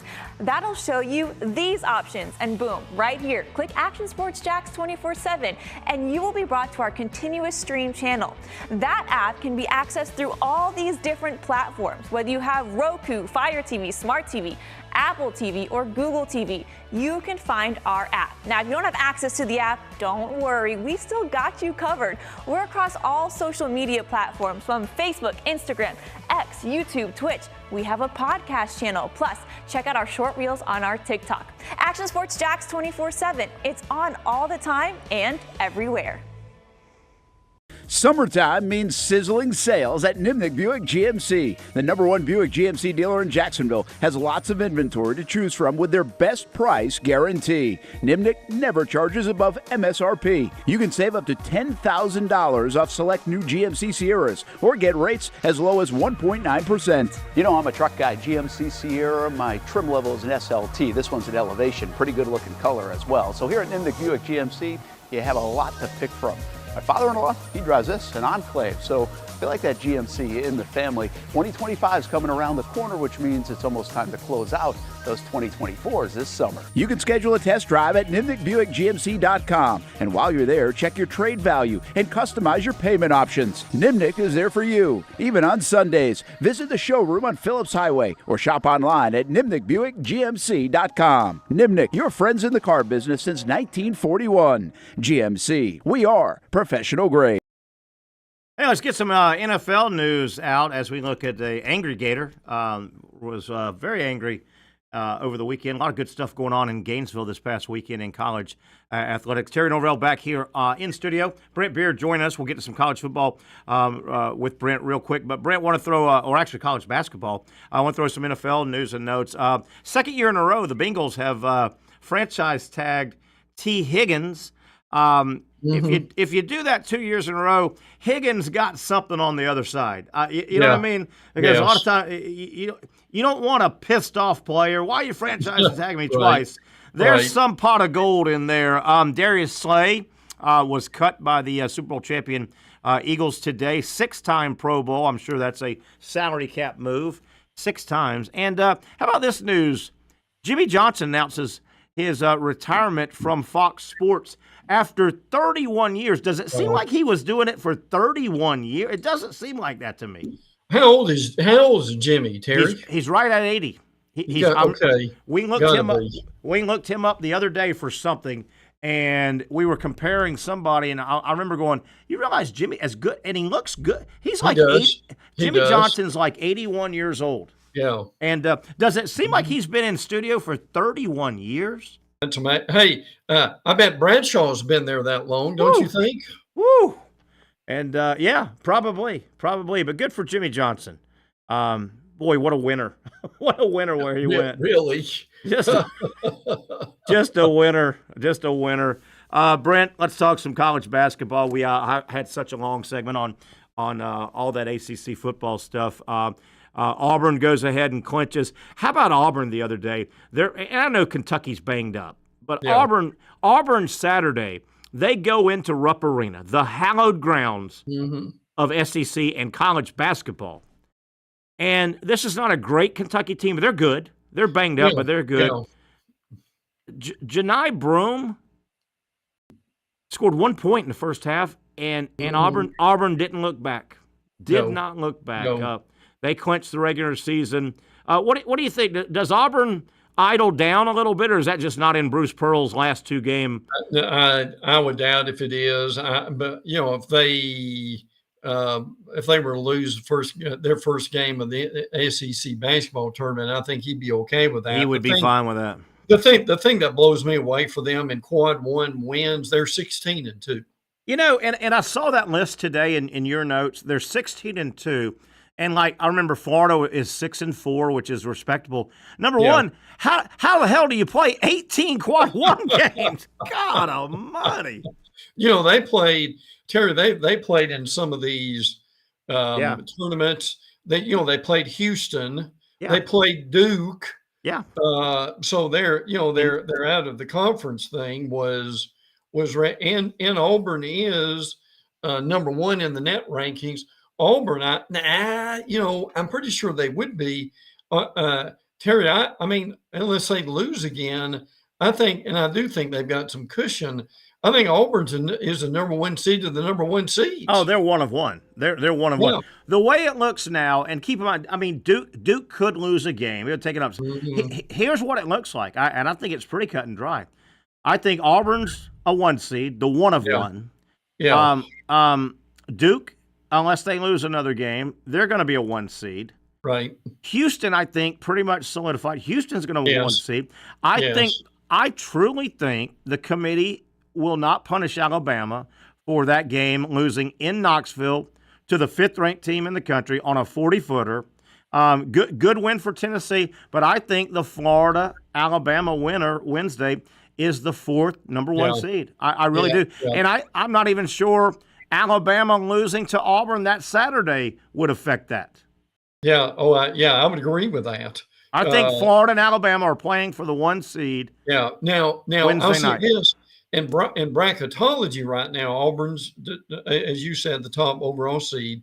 Bama, Tennessee, and Florida are all 2 seeds.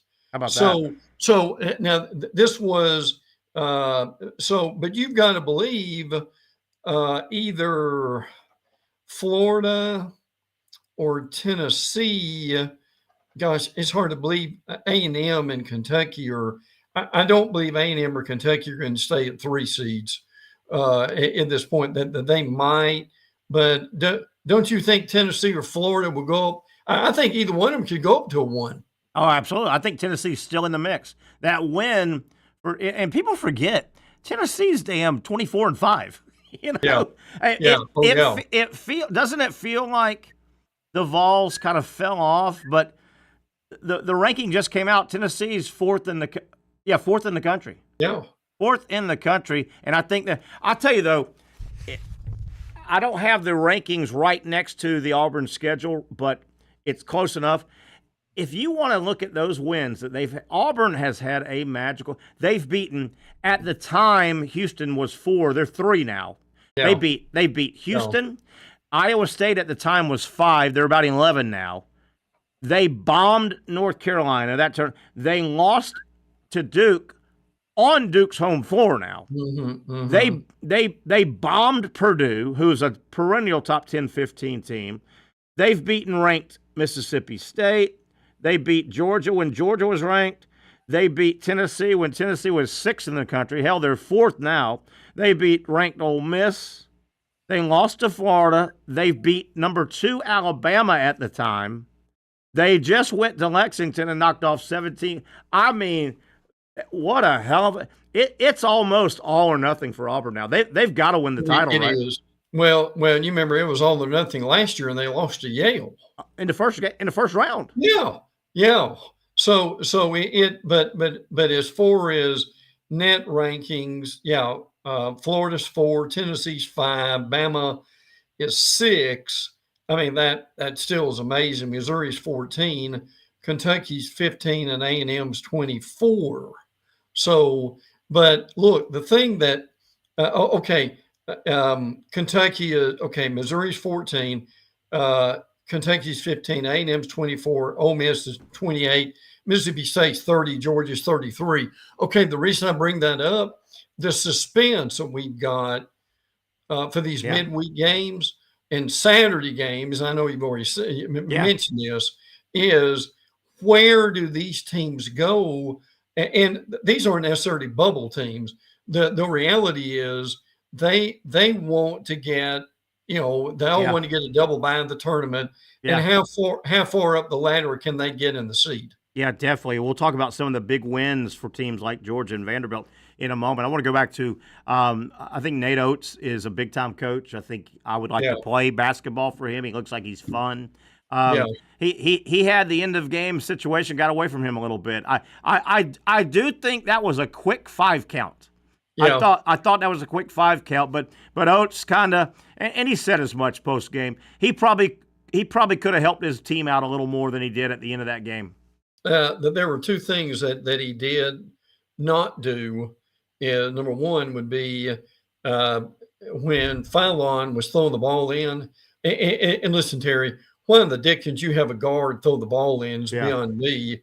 When you've got guys who are 6'10" and taller. Yeah. But you've got – and see, if they get the ball in, even if they miss, they go to overtime, obviously. Sure. The other mistake that they made, well, they made several, and give Tennessee credit, they took advantage of it. But the other mistake they made, boy, do you remember this? Tennessee was shooting free throws, and for some reason, Oates took out his 2 tallest players. Yes. And that allowed Tennessee to get the offensive rebound. So they made some tactical errors. Yeah. That they wouldn't. And Terry, frankly, there were a couple of them that a junior high team wouldn't make.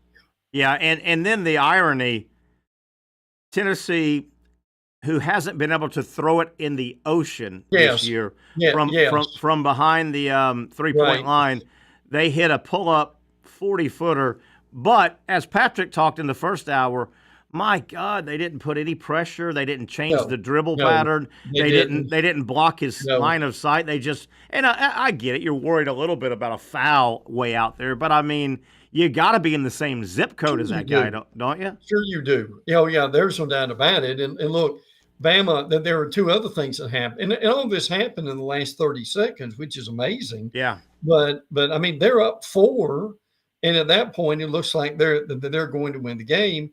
Fallon missed. He had 2 free throws. He missed 1. But one of the things that really devastated them was Grant Nelson. Listen, Grant Nelson is 6'11". He's from South Dakota. Last year was a much better player than he was this year. Grant Nelson can't defend you or me. No, he does struggle with that. And the problem is Terry, there was a play, you may remember this. He got called for a block, and the ball went in, so it was an and 1. He got the free throw. If Grant just lets him go, and lets him dunk the ball, or just get 2 points, Alabama's up by 1, and Tennessee's going to foul him, and you go from there. Yeah, Nelson's he's interesting. He was a awkward matchup issue last year, and I thought he was going to have a near first team All-American type year. He's just been average. He for whatever reason he changed his shot, and his shot is a lot flatter than it was. I mean, Patrick can tell us more about that stuff, but no, he has really struggled, and again. What people may not realize is Bama's got Florida Wednesday night, and then they go to Auburn Saturday. How about that? That's not a little 1-2. They just played Tennessee, by the way. Yeah. Oh, yeah, absolutely. and play Kentucky and Mississippi State before then. That's like 3 of the top 6 teams in the country you play in a row. Vanderbilt with a huge win. They're in now, if you ask me. That put them in. Georgia, you and I pick at Mike White. I think he's calling us on line 1. Georgia, Georgia, they probably need to win 1 more just to be safe. But I agree. Georgia and Vanderbilt, big weekends. How about a John Calipari? We talked about this with Patrick. I want you to get back to Vanderbilt and Georgia real quick, but Arkansas, John Calipari, some of the players, he's put a gazillion guys in the NBA, a gazillion guys that can score, that know how. Arkansas scored 14 first-half points in their loss. 14. Abysmal. An abysmal performance. But listen, here's the thing. To your point, Mississippi State and Vandy are 8-8. Georgia and Arkansas are 6-10. Now, help me on this. Will the strength of the conference get Arkansas and Georgia in? I think Georgia. I think yes. I think I'm going to stick by. I think 12 get in, and my 12 would include Arkansas. My 4 out would be South Carolina, LSU, Texas, and Oklahoma. Yeah, I still think Arkansas. And by the way, Arkansas. Let's see what they have coming up. They play Tuesday at Vanderbilt. Yeah. And then their Saturday close out the regular season is Mississippi State at Arkansas. So I bet you if they get 1, if they get swept, it gets a little dicey. And what they do in Nashville. If they get 1, they may get in. They may get in. Well, and now in the net, Texas is 45, Arkansas is 47. Oh, man. How about that? Listen, can you believe Texas is this bad in basketball? I know. They're about to fire their guy. Rodney Terry's going to get fired. Yeah. And, they've had periods here and there. Who's the NBA guy that was there one and done? He was good there. They had the little guard that took them to a Final Four 100 years ago. Why has Texas been so bad in basketball? I don't understand that, but you've got to believe that they've got to be able to step it up. Now, another Texas team, Texas A&M, Terry, they're in the funk. They're going the wrong way, man. Wrong way. They really are. Now they've got to correct that, and they've got to be able to play better than what they've done. So, but I mean, listen, this thing is just fascinating to be able to see. And look, I know this is, I know we're talking SEC, but I want to say this before I forget it. Rick Pitino is the first coach to lead 5 different programs to a regular season league championship. And to do that, you've got to be kicked out of 4 other places, right? Yeah. Oh, yeah. Now, forgive me for that, but Rick Pitino. Here's the thing about A&M. Oh, it just gets even worse, Terry. They host Auburn on Tuesday night. How about that? And Terry, just for you, did you see the starting time on that Arkansas Vandy game? No, what was it? 10 o'clock. Oh, my God. Oh. 10 o'clock. Tell me about that. Crib notes. Got to get the crib notes. What about your boy Pitino? I mean, I would never even think about buying a used car from him. But, man, he can coach basketball. He knows how to put a program together. And I think, there's only a handful of guys I truly think game day, in the huddle, on a whiteboard, needing a play. There's only a handful, and these guys are dangerous in March Madness. And the guys going right now are, the Rick Pitinos. You got to throw him up there. The Tom Izzo, Mark Few, I think's that guy. Some guys I don't think are that guy, and they just bludgeon you with talent. I've never thought Calipari's that guy. Bill Self? I've never thought Bill Self is that guy. Just those guys just bludgeon you with talent. Yeah, they do. But Pitino can coach. I mean, if you're on defense against Pitino and you're up by 1 and he's got the ball inbounding, I mean, with 6 seconds, you better bring something because he knows what he's doing. Terry, here's an interesting question. If you put Pitino, okay, let's just pretend a minute that Texas fires this coach and they hire Pitino. Now, I'm not sure that would happen, of course, but I know. But let's just pretend a minute. If you hire Pitino, Terry, he is immediately in the top 5 coaches in the league. Absolutely. Correct? Absolutely. I mean, could you make an argument that with what he knows and what he's capable of? I mean, Terry, if you want somebody to design a defense besides Bobby Knight, he'd be one of the best ones there's ever been, wouldn't he? I mean, and I know rah only goes so far, but they had that in locker room footage of Pitino. Yes, I saw that. Yes, and he was chewing his team, and it was like a general. I mean, he knows he knows drawing it up. He knows the psychological part. Yeah. I don't think I'd like to have a beer with him. I've never liked the guy. Yeah. But he knows ball. But here's the reality, though, Terry. I mean, and we don't know who they're going to play at this point, but we understand that. But I mean, he could coach them. He could will them to the Sweet 16, could he not? Yeah. I mean, and I know the team I'm going to bring up, I think, had to forfeit. But I think the last time Pitino played Florida with Louisville, he knocked Florida out, and I thought I think they won it all that year, but it got vacated. But no, he coached his ass off in that game. Oh, sure he did. I remember getting late in the game, and I go, oh boy, this guy's drawing it. This guy's drawing it up. All right, Brent. Let me see what else we're missing.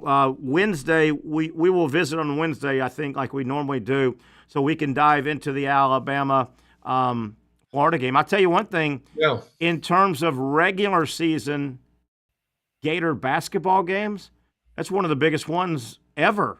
I mean, obviously they won titles, but their title games were postseason, winning. Let me back up. Did you happened to catch game day in Gainesville. I thought Florida put on a great. It was just a great 2-hour infomercial, which is what it's supposed to be. Absolutely, it is. There's no doubt about that. They had a good crowd.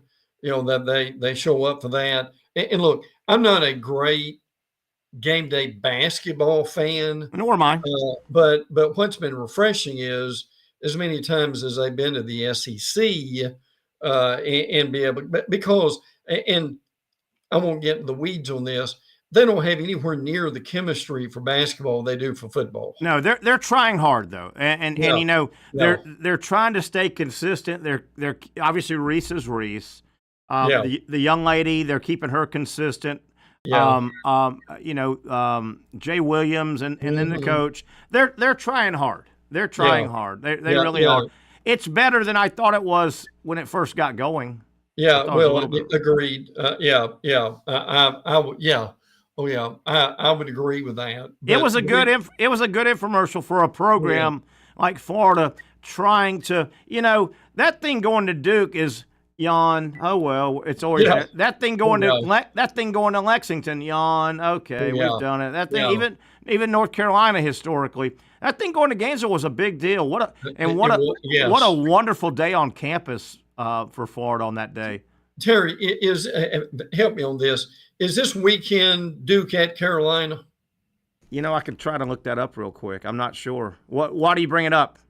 Because I'm bringing it up because game day couldn't be there again, could they? Let me look that up real quick. I should be able to pull up AC. And I may be wrong, but I don't remember them playing the return game with that one. Yeah, it looks like Saturday, March 8th.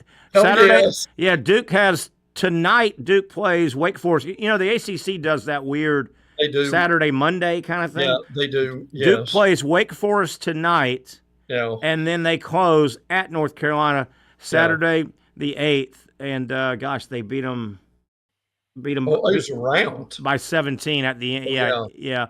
At Cameron Indoor, and North Carolina may not make the tournament, and I think Hubert Davis is done. I think they'll be looking for a coach. Well, now, this just happened, but basically over the weekend, is they gave him Terry. How did they do this? They gave him a new contract. Oh, I missed that. Are you serious? Yeah, Hubert Davis? I'm serious. I'm serious. Yeah. Oh, listen, there were a lot of people questioning that. Really? Yes. I totally missed that, but I can't believe that. Yeah. Oh, yeah. I agree. I couldn't either. And they got him a general manager also, which I think will help them. But there were a lot of people surprised that I think they extended him a year or something of that nature. But now real quick, you mentioned the Gators and Bama. Terry, I don't see any way Alabama wins that game because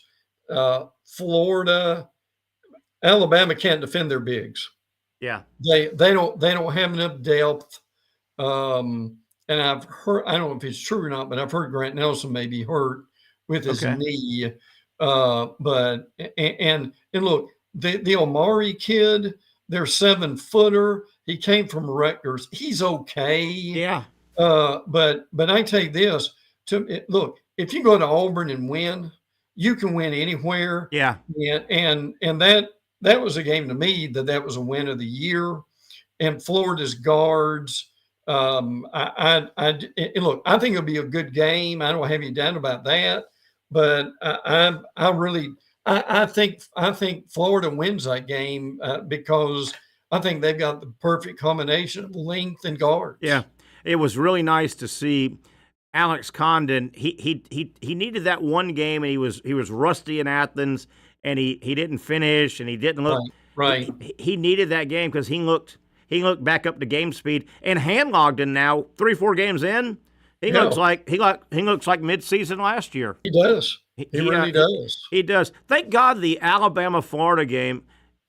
It seems like to me, and you can correct me if I'm wrong, it seems like Alabama's caught that 9 o'clock game midweek, 9 p.m. tip all season. Am I wrong about that? Yeah, no, they've had a lot of those. I think this one's at 7. 7, yeah. Thank God. Yeah. That's where I was going with that. Thank God it's not one of those 9. It seems like every time Alabama plays midweek, they're playing a big game that I can't make it. I just can't make it. I know. Well, the problem is they've got these 8 o'clock starts in Tuscaloosa or wherever they play. Yeah. It's like when they played.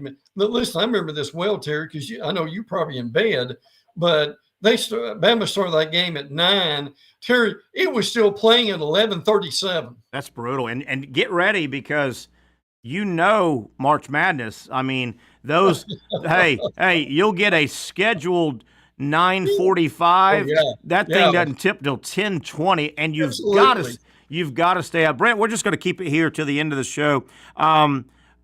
Did you follow much of the combine? Did anything strike you? I thought the local story to me is 2 of the guys the Jaguars have kind of circled, according to some sources that have sources, are suffering short arms. The guy from Michigan, the defensive tackle, he came in like 24 pounds under his listed weight and short arms.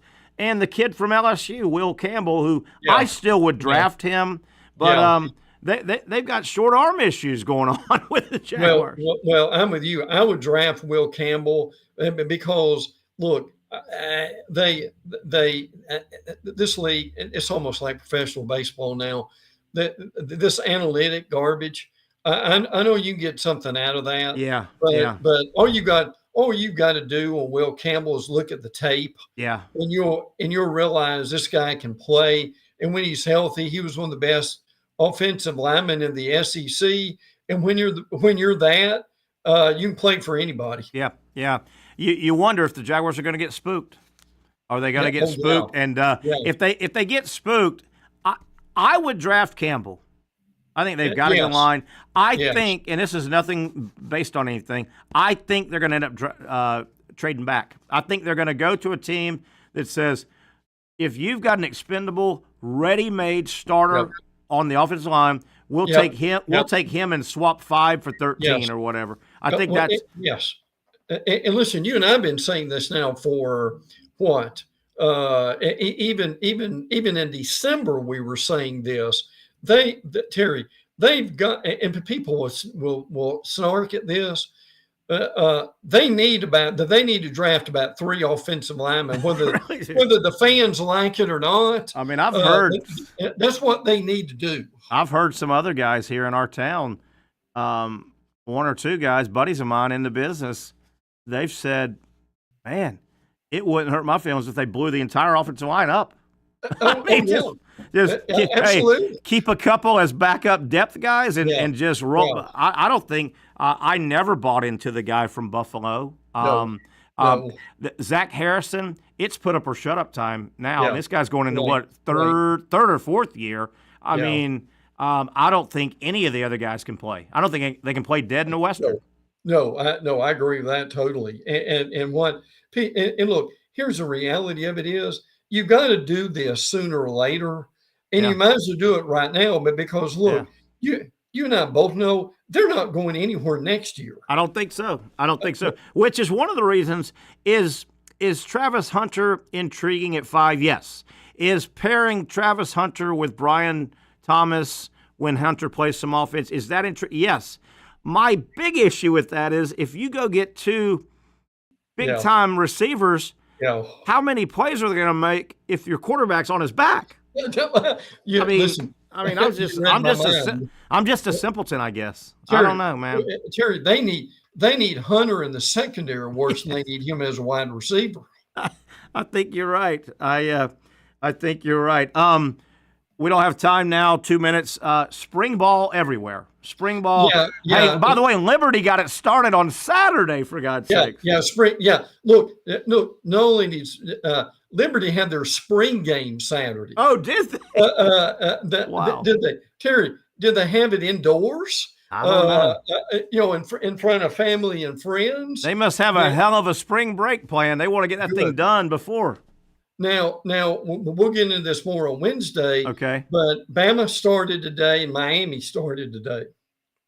Gotcha. So, and Missouri started Friday. So those are some of the schools that have already started. But look, between now and 3 weeks, that there's going to be somebody starting almost every day. Nice. It's fun time of year. March, It is. Most people will argue the best sports month of the year is October. NFL, college, NBA. You got a lot of overlapping stuff that's starting to happen October. March, particularly in our area, we got the damn tournament next week. Yeah. You got I absolutely love the basketball tournament overlapping the golf tournament, and I know it's the conference championship games, but I love next week when the SEC and the ACC basketball tournaments are playing. You're watching golf. I love it. I love it when it overlaps. A lot of fun. Yeah, it is. There's no doubt about that. I mean, there's something really for everybody at this point too. I'm with you. I can't wait. It's gonna be a fun week. And but by the way, I'll leave you with this.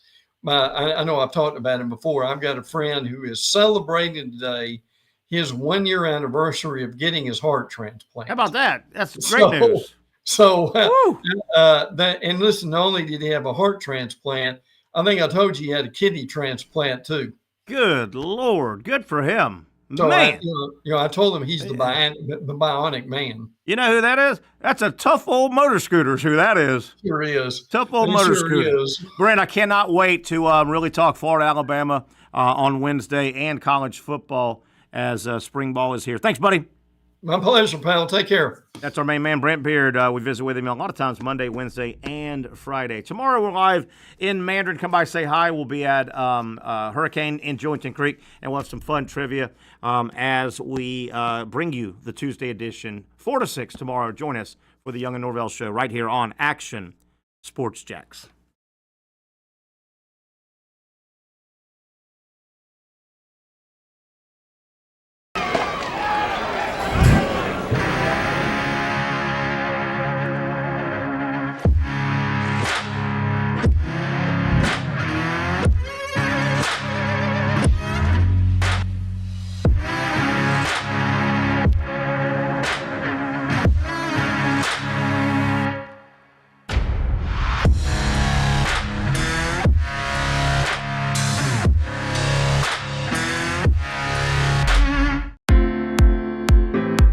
At Southeast Orthopedic Specialists, we know pain and injuries can stop you from doing what you love. This is why our board-certified orthopedic specialists offer the latest in both non-surgical and surgical treatment options and create a treatment plan tailored to your unique lifestyle and goals. So, whether it is a sports injury or that nagging pain that's keeping you from doing what you love, our team has the right treatment for you. For more information or to schedule an appointment online, visit our website. Finally, a family atmosphere, kid-friendly restaurant with a real sports bar feel. Rick's Jack's Beach features all of that and a large, climate-controlled covered patio with misting fans and heaters for all seasons. Mix in an extremely diverse menu that features the most quality and affordable steak at the beach, and there's no reason not to enjoy your next lunch, dinner, happy hour, or big sporting event at Rick's Jack's Beach, 300 2nd Street North in Jacksonville Beach. See you at Rick's Jack's Beach. You really got to hand it to him. Hold on. The previous play is under further review. I'm not sure what he could review, but okay.